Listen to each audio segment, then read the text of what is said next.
Integrated mathematics चॅनलवरती तुमचं स्वागत आहे. आज आपण पाहणार आहोत फंडामेंटल्स ऑफ मॅथमॅटिक्सवरील 16वे लेक्चर, ज्याच्यामध्ये आपल्याला बघायचं आहे ट्रिग्नॉमेट्री. ओके, तर ट्रिग्नॉमेट्रीचे काही स्टँडर्ड रेशो आहेत. ओके, ते आपण बघणार आहोत. वेगवेगळ्या अँगलला त्या स्टँडर्ड रेशोच्या व्हॅल्यूज काय येतात ते आपल्याला याच्यामध्ये सुरुवातीला बघायचं. ओके, तर अँगल आपण स्टार्ट केला 0 पासून. 0 डिग्री 30 डिग्री त्यालाच π/6 रेडियन असं म्हटलं जातं. Okay, π/6 radian. 45 डिग्री म्हणजेच π/4 रेडियन. 60 डिग्री म्हणजेच π/3 radian. 90 degree means π/2 radian. Okay, आणि एक्स्ट्रा एक कॉलम मी वाढवलेला आहे 180 डिग्रीचा म्हणजेच पाय रेडियनचा. ओके, पहिला रेशो घेतलेला आहे साइन थीटा. थीटा जर 0 डिग्री असेल, अँगल तुमचा 0 डिग्री असेल, तर साइन थीटाची व्हॅल्यू पहा मी वरती लिहिलेली आहे. साइन थीटाच्या व्हॅल्यू वेगवेगळ्या अँगलला काय येतात. 0 डिग्रीला येणार आहे ते √0/4. Okay, 0/4, √1/4, √2/4, √3/4, √4/4 90 degree. ओके, 0/4 म्हणजे 0च येणार आहे. 0चं स्क्वेअर रूट 0. साइन 0 0 आलं. साइन 30 डिग्री येतोय पर √1/4, 1चं स्क्वेअर रूट 1 येतं, 4चं स्क्वेअर रूट 2 येतं म्हणजे 1/2. साइनची 45 डिग्रीला म्हणजे π/4 रेडियनला व्हॅल्यू येते √2/4. इथं 2चा भाग जातो. 1/2 त्याचा स्क्वेअर रूट, 1चं स्क्वेअर रूट 1, 2चं स्क्वेअर रूट निघत नाही, त्याच्यामुळे रूटमध्ये 2 आहे तसं. देन स्क्वेअर रूट ऑफ 3/4 इथं भाग जात नाही, पण square root of 3 is √3 as it is. Square root of 4 is 2. Then 4 divided by 4 is 1. Square root of 1 is 1. Okay, त्याच्यानंतर साइन पाय रेडियन म्हणजे 180 डिग्री त्याची व्हॅल्यू असते 0. ओके, म्हणजे इथं 0 डिग्रीला जी व्हॅल्यू असते तीच इथं तुमची 180ला येणार आहे. सिमिलरली कॉस रेशोसाठी काय करायचं, 90 डिग्रीला जी व्हॅल्यू आलेली आहे साइन थीटाची ती कॉस थीटाच्या 0 डिग्रीसाठी घ्यायची, म्हणजे रिव्हर्स व्हॅल्यू घ्यायची या value. Okay, second last value पासून 1, त्याच्यानंतर √3/2, त्याच्यानंतर 1/√2, देन 1/2 अँड 0. ओके, या पद्धतीने कॉस थीटाच्या व्हॅल्यू येतात. सिमिलरली टॅन थीटा म्हणजे काय असतं आपल्याला माहिती आहे, sine theta upon cos theta. Sine आणि कॉसचा रेशो. ओके, साइनची व्हॅल्यू आहे 0 0 डिग्रीला आणि कॉसची व्हॅल्यू आहे 1. 0 डिवायडेड बाय 1 0. 0ला कोणत्याही नंबरने नॉन झिरो नंबरने डिवाइड केलं तर 0च येणार आहे. 1/2 डिवायडेड बाय √3/2. हा 2 ला 2 कॅन्सल होतोय, दोन्हीकडे डिवाइड आहे. इथं वरती 1 आलं, इथं खाली √3 आलं म्हणजे आलं 1/√3. 1/2 डिवायडेड बाय √1/2 सेम आहे, कॅन्सल झालं 1 आलं. इथं याला डिवायडेड बाय, इथं डिवायडेड बाय 2, इथं डिवायडेड बाय 2 कॅन्सल झाला, उरला वरती √3 आणि इथं खाली 1. √3/1 इज √3 आणि 1/0 0 ने डिवाइड केलं तर इन्फिनिटी आहे म्हणजे आलं infinity. tan 90 degree is infinity. tan 180 degree 0 असतो. ओके, त्याच्यानंतर कॉटसाठी काय करायचं, जसं कॉससाठी आपण साइनच्या व्हॅल्यू रिव्हर्स लिहिल्या, सिमिलरली कॉटसाठी टॅनच्या व्हॅल्यू रिव्हर्स लिहायच्या. tan 90 ची व्हॅल्यू आहे ती कॉट 0 साठी. tan 60 डिग्रीची व्हॅल्यू आहे ती कॉट 30 डिग्रीसाठी. कॉट tan π/4 ची व्हॅल्यू आणि कॉट π/4 ची व्हॅल्यू सेमच असणार. त्याच्यानंतर tan 30 डिग्रीची value cot 60 डिग्रीसाठी. Then tan 0 ची व्हॅल्यू कॉट 90 डिग्रीसाठी आणि कॉट 180 डिग्री हा इन्फिनिटी असतो. ओके, हा टेबल शेवटचा कॉलम सोडून द्यायचा आणि उरलेला टेबल जो आहे तो त्याच्यामध्ये रिलेशन आहे. म्हणून इथं मी पार्टिशन डबल पार्टिशन केलेलं आहे, दिसतंय सगळ्यांना. डबल पार्टिशन मी दिलेलं आहे कारण हे सेपरेट आहे. ओके, त्याच्यानंतर कोसिक म्हणजे सर्वांना माहिती आहे 1/sin, म्हणजे साइनच्या ज्या व्हॅल्यू आल्या त्याचा रेसिप्रोकल घ्यायचा, म्हणजे त्या व्हॅल्यूने 1 ला डिवाइड करायचं. 1 divided by 0 infinity. 1 divided by 1/2 उलटून उरले 2 होणार. 1 डिवायडेड बाय 1/√2 त्याचा रेसिप्रोकल √2. √3/2 चा रेसिप्रोकल 2/√3. 1 चा रेसिप्रोकल 1/1 म्हणजे 1. 0 चा रेसिप्रोकल इन्फिनिटी.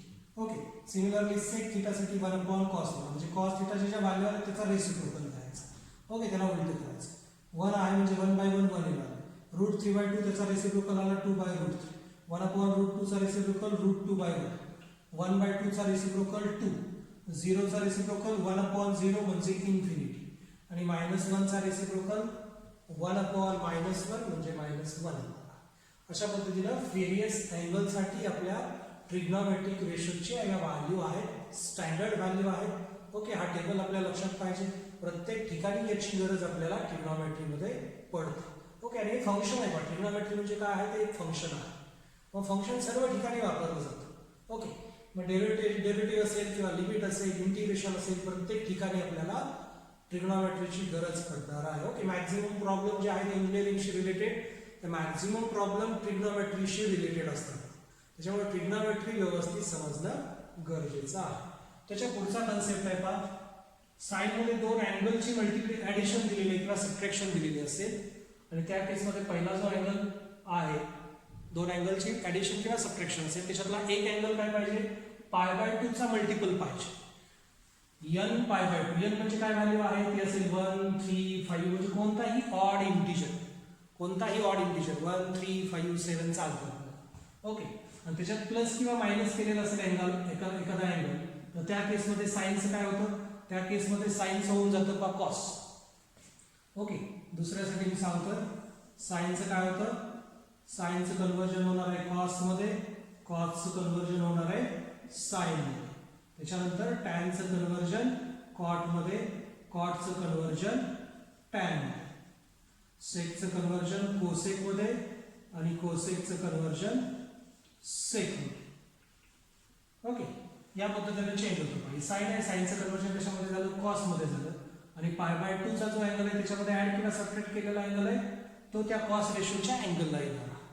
ओके, या पद्धतीने. आणि मग इथं साईन प्लस किंवा मायनस दोन्हीपैकी एक काहीतरी असणार आहे. तर साईन प्लस का मायनस, तर ते डिपेंड असणार आहे कशावरती, तुमचा जो रेशो आहे त्याच्या साईनवरती, तुमच्या रेशोवरती आणि क्वाड्रंटवरती, क्वाड्रंट ऑफ अँगलवरती. ओके, तर या ठिकाणी रेशो बघायचा, काय आहे रेशो, साइन. ओके, आणि अँगल आहे पाहिजे n π/2 plus minus theta. Okay, एक पर्टिक्युलर एक्झाम्पल घेऊन बघूया. त्याच्या अगोदर XY प्लेन कोऑर्डिनेट जिओमेट्री मी ड्रॉ केलेली आहे. पहा, XY प्लेन, एक्स ऍक्सिस हा y ऍक्सिस असणार आहे. ट्रिग्नॉमेट्री काय सांगते, हा पहिला क्वाड्रंट आहे, हा दुसरा क्वाड्रंट आहे, हा तिसरा आणि हा चौथा. पहिल्या क्वाड्रंट मधला अँगल असेल, पहिल्या क्वाड्रंट मधला म्हणजे काय, तर तो असणार आहे 0 less than equal to theta less than equal to π/2. Okay, 0 आणि 90 डिग्री मधला अँगल असेल इथून इथपर्यंत. याच्यामधला अँगल असेल तर तुमचे सगळे रेशो पॉझिटिव्ह असतात त्या अँगलला. त्या अँगलला कुठलाही रेशो घेतला तर त्याची व्हॅल्यू काय येणार आहे, पॉझिटिव्ह येणार आहे. तुमचा अँगल जर दुसऱ्या क्वाड्रंटमध्ये असेल, दुसऱ्या क्वाड्रंटमध्ये म्हणजे या क्वाड्रंटमध्ये, तर दुसऱ्या क्वाड्रंटमध्ये तुमचा अँगल काय राहणार आहे, π/2 पेक्षा मोठा आणि π पेक्षा लहान. ओके, त्याचबरोबर या क्वाड्रंटमध्ये अँगल असेल तर तिथं साइन आणि कोसेक फक्त पॉझिटिव्ह असतात. साइन रेशो आणि कोसेक रेशोची व्हॅल्यू जी आहे ती पॉझिटिव्ह आहे. बाकी दुसरा कुठला जरी रेशो आला तर त्याला निगेटिव्ह साइन असणार. ओके, आणि तुमचा अँगल जर तिसऱ्या क्वाड्रंटमध्ये असेल, तिसऱ्या क्वाड्रंटमध्ये म्हणजे पाय पेक्षा मोठा आणि 3π/2 पेक्षा लहान. ओके, तर या केसमध्ये तुमचा टॅन आणि कॉट त्या तिसऱ्या क्वाड्रंटमध्ये पॉझिटिव्ह असतो. बाकीचे सगळे रेशो काय असणार आहेत, निगेटिव्ह, त्याला मायनस साइन येणार आहे. आणि आपला अँगल जर चौथ्या क्वाड्रंटमध्ये असेल तर चौथ्या क्वाड्रंटमध्ये तुमचा थीटा जो आहे तो 3π/2 त्याच्यापेक्षा मोठा असेल आणि 2π त्याच्यापेक्षा लहान असणार. ओके, असं पूर्ण सर्कल आपण कंप्लीट करतो. आणि अँगल या रेंजमध्ये असेल तर त्या केसमध्ये कॉस आणि सेक फक्त पॉझिटिव्ह असतात. म्हणजे तुमचा अँगल जर चौथ्या क्वाड्रंटमध्ये असेल तर कॉस आणि सेक पॉझिटिव्ह असतो. आणि लक्षात राहण्यासाठी आपण स्टेटमेंट लिहिलंय, ऑल सिल्वर टी कफ. पहिल्या रेशोसाठी पहिला वर्ड ऑल म्हणजे सगळे रेशो, दुसऱ्या क्वाड्रंटसाठी दुसरा word silver, S for sine and cosec, तिसऱ्या क्वाड्रंटसाठी टी, तिसरा word T, T for tan and cot, आणि चौथ्या क्वाड्रंटसाठी चौथा word cuff, C for cos and sec. Okay, या पद्धतीने हे लक्षात ठेवायचं आहे. तर कशा पद्धतीने ते पॉझिटिव्ह निगेटिव्ह येते एक एक्झाम्पल घेऊन आपण बघूया. हे लक्षात आलंय, π/2 चा ऑड इंटिजर मल्टिपल असेल आणि प्लस एखादा अँगल असेल तर त्या केसमध्ये काय होणार आहे, साइनचं कॉस होणार आहे, कॉसचं साइन होणार आहे, टॅनचं कॉट होणार आहे, कॉटचं टॅन, सेकचं कोसेक, कोसेकचं सेक. ओके, एकदम इझी फॉर्म्युला आहे, सहज तुमच्या लक्षात राहील. तर पहिलं एक्झाम्पल आहे का, साइन π/2 प्लस थीटा. π/2 अँगल दिलेला आहे प्लस थीटा. आपण बघूया कोणत्या क्वाड्रंटमध्ये येतो. π/2 म्हणजे 90 डिग्री इथं आला तुम्ही, आणि प्लस थीटा म्हणजे थोडासा जास्त म्हणजे तुम्ही गेला दुसऱ्या क्वाड्रंटमध्ये. ओके, आणि दुसऱ्या क्वाड्रंटमध्ये साइन हा पॉझिटिव्ह असतो का निगेटिव्ह असतो, पॉझिटिव्ह असतो. त्याच्यामुळे इथं प्लस साइन. π/2 त्याला मल्टिप्लाय इंटिजर काय, इव्हन आहे का ऑड आहे, मल्टिप्लाय काहीच नाही म्हणजे 1 आहे आणि तो ऑड नंबर आहे म्हणजे साईनचं काय होणार आहे कॉस होणार त्याच्यामुळे झालं कॉस आणि अँगलला येणार आहे हा थीटा ॲज आहे म्हणजे साइन π/2 प्लस थीटा काय झालेला आहे कॉस थीटा झालेला आहे ओके सिमिलरली पुढचं एक्झाम्पल बघा साइन 3π/2 प्लस थीटा दिलेलं आहे ओके π/2 ला मल्टिप्लाय 3 हा ऑड इंटिजर आहे म्हणजे साइनचं काय होणार आहे कॉस होणार आहे अँगलला येणार आहे थीटा आता साइन पॉझिटिव्ह द्यायचा का निगेटिव्ह ते आपल्याला चेक करायचं आहे तर 3π/2 म्हणजे किती आलं इथं आलं या लाईनवरती तो अँगल ओके या लाईनवरती काय असणार आहे 3π/2 अँगल असणार आहे आणि प्लस थीटा आहे म्हणजे याच्यापेक्षा जास्त आहे म्हणजे तुम्ही पुढे गेला चौथ्या क्वाड्रंटमध्ये आणि चौथ्या क्वाड्रंटमध्ये कोण पॉझिटिव्ह असतो कॉस आणि सेक पॉझिटिव्ह असतो पण इथला रेशो काय आहे ओरिजिनल रेशो साइन पण पॉझिटिव्ह असतो कॉस आणि सेक इथं कॉस किंवा सेक नाहीये म्हणजे साइन येणार आहे मायनस ओके हे एक्झाम्पल आपण बघतो साइन रेशो आहे मायनस साइन पुढचं आणखी एक एक्झाम्पल बघा π/2 मायनस थीटा दिलेला आहे π/2 त्याला मल्टिप्लाय काय नाही म्हणजे 1 आहे ऑड इंटिजर आहे ओके ऑड इंटिजर आहे म्हणजे टॅनचं होणार आहे कॉट अँगलला येणार आहे थीटा आणि याला पॉझिटिव्ह साइन द्यायचं का निगेटिव्ह साइन तर ते डिपेंड असणार आहे तुमच्या रेशोवरती आणि हा तुमचा अँगल कोणत्या क्वाड्रंटमध्ये येतो त्याच्यावरती तर रेशो आहे टॅन आणि अँगल आहे π/2 मायनस थीटा π/2 म्हणजे 90 डिग्री इथपर्यंत आला आणि मायनस म्हणजे रिव्हर्स गेला ओके मायनस म्हणजे मागे वजा होते ना कमी होते 90 पेक्षा म्हणजे पहिल्या क्वाड्रंटमध्ये आणि पहिल्या क्वाड्रंटमध्ये सगळे रेशो पॉझिटिव्ह असतात त्याच्यामध्ये टाइम्सला पॉझिटिव्ह असणारच आहे त्याच्यामुळे इथं प्लस साइन आलेला आहे ओके लक्षात आलं हे पुढची केस हा n π प्लस मायनस थीटा आहे ओके या ठिकाणी डिवायडेड बाय 2 नाही डिवायडेड बाय 2 नाही आणि पायला मल्टिप्लाय n म्हणजे काय 1 2 3 4 5 कोणताही पॉझिटिव्ह इंटिजर घ्या ओके इव्हन निगेटिव्ह घेतलं तरी काय प्रॉब्लेम नसतोय आपण पॉझिटिव्ह म्हणूया ठीक आहे 1 2 3 4 5 कोणताही पायला मल्टिप्लाय इंटिजर असेल तर त्या केसमध्ये साइनचं काय राहते साइनचं साइनस रेशो राहतोय का इथं चेंज होत नाही ओके म्हणजे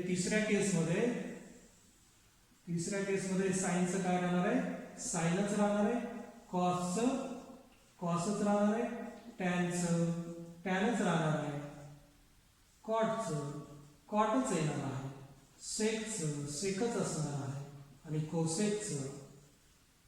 कोसेकच असणार आहे ओके कधी n π प्लस थीटा असा अँगल असेल तर आणि n हा तुम्ही कोणताही इंटिजर घेऊ शकता ओके अँड सो ठीक आहे तर रेशो आहे तसा राहतो साइनचं साइनच राहणार आहे आणि इथं प्लस किंवा मायनस कोणताही साइन असू शकतो तर इथं प्लस किंवा मायनस साइन दोघांपैकी काहीतरी ते साइन कशावरती डिपेंड असणार आहे साइन डिपेंड्स अपॉन रेशो म्हणजे हा रेशो जो आहे तो आणि क्वाड्रंट ऑफ अँगल दिलेला जो अँगल आहे त्याच्या क्वाड्रंट ओके एक्झाम्पल घेऊ आपण व्हेरीफाय करूया या ठिकाणी एक्झाम्पल दिले का साइन π प्लस थीटा पाय म्हणजे 180 डिग्री म्हणजे कुठं आला तुम्ही या लाईनवरती ओके या लाईनवरती अँगल काय असतो थीटा असतो पाय या लाईनवरती थीटा असतो π/2 y ऍक्सिस वरती या लाईनवरती थीटा असतो 3π डिवायडेड बाय 2 आणि या लाईनवरती अँगल असतो थीटा इज इक्वल टू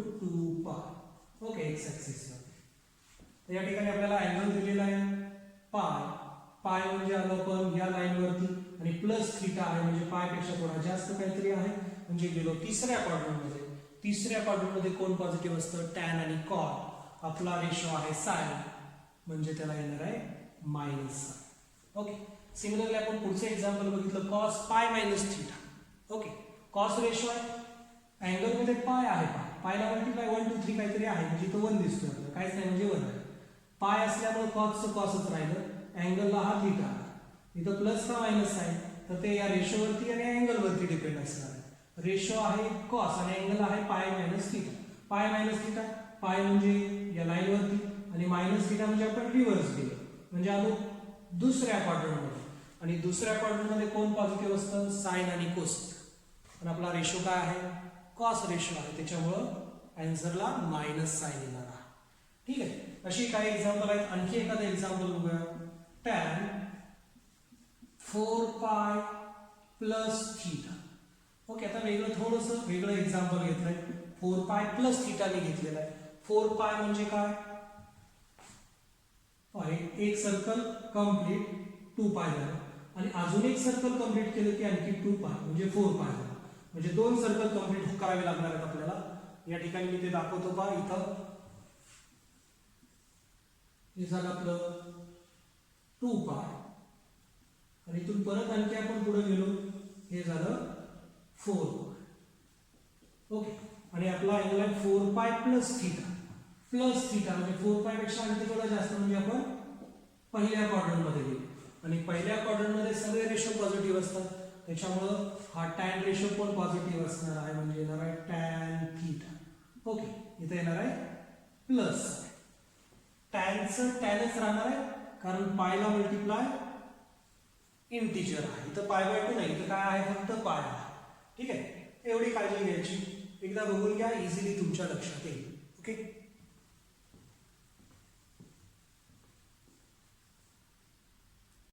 ट्रिग्नोमेट्रीमध्ये आपला पुढचा फॉर्म्युला आहे का sine square theta plus cos square theta equal to 1. Okay. दोन्ही अँगल सेम असले पाहिजे. तर इथं पण थीटा आहे, इथं पण थीटा आहे. इथं साइन रेशोचा स्क्वेअर आहे, इथं पण कॉस रेशोचा स्क्वेअर आहे. दोघांचे एडिशन काय आहे ते बघितले. For example sine square 2x plus cos square 2x become 1. Angle same आहे, साइन आणि कॉसचा स्क्वेअर आहे. दोघांचे addition sine square x upon 2 plus cos square x upon 2 equal to 1. Next formula sec square theta is equal to 1 plus tan square theta. या वरच्या फॉर्म्युल्यामध्ये याला पण असं पण लिहू शकतो. कॉस स्क्वेअर थीटाची व्हॅल्यू पण आपण याच्यावरून लिहू शकतो 1 मायनस साइन स्क्वेअर थीटा किंवा साइन स्क्वेअर थीटाची व्हॅल्यू पण लिहिता येईल. ह्या कॉस स्क्वेअर थीटाला उजव्या साईडला शिफ्ट करा. ओके. या पद्धतीने कॉस स्क्वेअर साइन स्क्वेअर आपण फाइंड करू शकतो या फॉर्म्युल्यावरून. ठीक आहे. Next formula sec square theta is equal to 1 plus tan square theta. Angle same आहे पहा. So sec square 3x become 1 plus tan square 3x. For example sec square 3x become 1 plus tan square 3x. sec square x become 1 plus tan square x. याला आपण लिहू शकतो in terms of tan square in terms of sec square. So tan square theta हा plus 1 इकडे येईल, ते होईल sec square theta minus 1. Okay. तर या पद्धतीने sec square theta equal to लिहिता येते किंवा tan square theta equal to पण आपण याला लिहू शकतो. Next formula cosec square theta is equal to 1 plus cot square theta. दोन्हीचा अँगल सेम आहे पहा. So cosec square 4x is equal to 1 plus cot square 4x. किंवा पुढचं एक्झाम्पल घ्यायचं झालं तर ते होणार आहे cosec square y is equal to 1 plus cot square y. Angle काही असू द्या, दोन्ही ठिकाणी सेम असला पाहिजे. सिमिलरली हे जसं लिहिलंय तसं याला पण आपण लिहू शकतो ऑर करून cot square theta is equal to cosec square theta minus 1. Okay. Next formula आहे tan 2 थीटा. हा अँगलला 2 थीटा असेल, टॅन रेशो असेल तर त्याला लिहू शकतो आपण 2 tan theta divided by 1 minus tan square theta. म्हणजे इथं जो अँगल आहे त्याचा हाफ अँगल इथं होणार आहे. इथं जो काय अँगल असेल त्याला 2 ने डिवाइड करायचं, तो अँगल इथं घ्यायचा. इथं मल्टिप्लाय 2 असणारच आहे. इथं अँगलला 2 ला थीटाला मल्टिप्लाय 2 आहे म्हणून इथं 2 आलं याचं काही नाही. हा 2 असणारच आहे. इथं थीटाला मल्टिप्लाय काही असू दे. Okay. So tan 2 theta become 2 tan theta divided by 1 minus tan square theta. For example tan square 2x is equal to 2 tan x upon 1 minus tan square x. Similarly sin 2 theta become 2 tan theta divided by 1 plus tan square theta. Okay.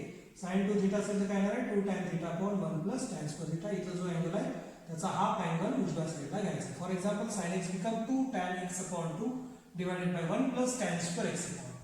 Similarly cos 2 थीटाचा formula आहे 1 minus tan square theta upon 1 plus tan square theta. Okay. For example cos 2x become 1 minus tan square x upon 1 plus tan square x. Okay. Sine आणि cos जर आपण भागाकार घेतला तर बरोबर tan 2 थीटाचा फॉर्म्युला आपल्याला मिळतो. Next formula sin 2 theta. इथं पण sin 2 थीटाचा फॉर्म्युला लिहिलो होता आपण पहा. तो इन टर्म्स ऑफ tan होता. हा formula in terms of sin and cos आहे. sin 2 theta become 2 sin theta into cos theta. म्हणजे इथं जो अँगल आहे त्याचा हाफ अँगल उजव्या साईडला घ्यायचा आहे sin आणि cos साठी. आणि इथं मल्टिप्लाय 2 असणारच आहे. ओके. परत सांगतो या 2 चा आणि इथं आलेल्या 2 चं काही रिलेशन नाही. इथं 2 असणारच आहे. इथं 2 असो वगैरे नसो. For example sin 2x become 2 sin x cos x. sin x become 2 into sin x upon 2 into cos x upon 2. sin 3x become 2 sin 3x upon 2 into cos 3x upon 2. Similarly, cos x become cos 2x become cos square theta minus sin square theta. cos 2x 2 theta काय येतोय cos square theta minus sin square theta येतोय. Okay. त्याला आपण असं पण लिहू शकतो cos 2 theta is equal to 1 minus 2 sin square theta. म्हणजे काय केलं थोडक्यात इथं आपल्याला या फॉर्म्युलाला इन टर्म्स ऑफ साइन दिलेले, फक्त साइन दिले आणि cos स्क्वेअर थीटाची व्हॅल्यू या फॉर्म्युल्यावरून त्या ठिकाणी यूज केली. 1 मायनस साइन स्क्वेअर थिटा इथं पुट केलं तर ते होईल 1 minus sine square theta minus sine square theta, minus sine square theta minus sine square theta झालं -2 साइन स्क्वेअर थिटा आणि 1 आलाच, किंवा त्याच्याऐवजी 2 कॉस स्क्वेअर थिटा मायनस 1 असं पण त्याला लिहू शकतो. इथं कॉस स्क्वेअर थिटाच्या ऐवजी साइन स्क्वेअर थिटाच्या ऐवजी 1 मायनस कॉस स्क्वेअर थिटा हा फॉर्म्युला यूज केला की बरोबर 2 कॉस स्क्वेअर थिटा मायनस 1 आपण इझिली लिहू शकतो. याची काही 2-3 एक्झाम्पल आहेत. ओके, पुढचा फॉर्म्युला आहे का दोन अँगलच्या ऍडिशन वरती जर साइन रेशो अप्लाय केला तर ते आपल्याला सेपरेट करता येतं. ओके, या दोन्ही अँगलसाठी हा साइन रेशो सेपरेट होतो. सेपरेट होताना या पद्धतीने होणार आहे. साइन ए प्लस बी असेल तर ते होईल sine A cos B plus cos A sine. इथं सुरुवातीला साइन नंतर कॉस, इथं सुरुवातीला कॉस नंतर sine, sine cos cos sine, A B plus असेल तर प्लस, मध्ये मायनस असेल तर मध्ये मायनस. ओके, या पद्धतीने साइन ए प्लस बीचा फॉर्म्युला काय येतोय sign A cos B plus cos A sine बी, आणि साइन ए मायनस बीचा फॉर्म्युला येतोय sign A cos B minus cos A sign. मग याचे काय फॉर्म्युला आहे साइन एक्स प्लस वाय होणार आहे sine X cos Y minus cos X sine. Similarly याच्यासाठी पुढचा फॉर्म्युला आहे कॉस ए प्लस बी साठी. कॉस ए प्लस बी काय होणार आहे कॉस ए कॉस बी. इथं दोन्ही कॉस आहे, कॉस रेशो असेल आणि दोन अँगलचे एडिशन असेल तर ते सेपरेट करताना दोन्ही कॉस दोन्ही साइन, प्लस असताना मध्ये मायनस, मायनस असताना मध्ये प्लस. ओके, अँगलची सिक्वेन्स तीच A B cos A cos B minus sine A sine B, cos A cos B plus sine A sine, plus असताना मायनस, मायनस असताना प्लस. एवढं लक्षात ठेवा. ओके, अतिशय महत्त्वाचे फॉर्म्युले ट्रिग्नोमेट्रीचे सर्व ठिकाणी याची आपल्याला गरज पडते, त्याच्यामुळे व्यवस्थित समजावून घेऊन लक्षात ठेवायचे आहे. थँक्यू.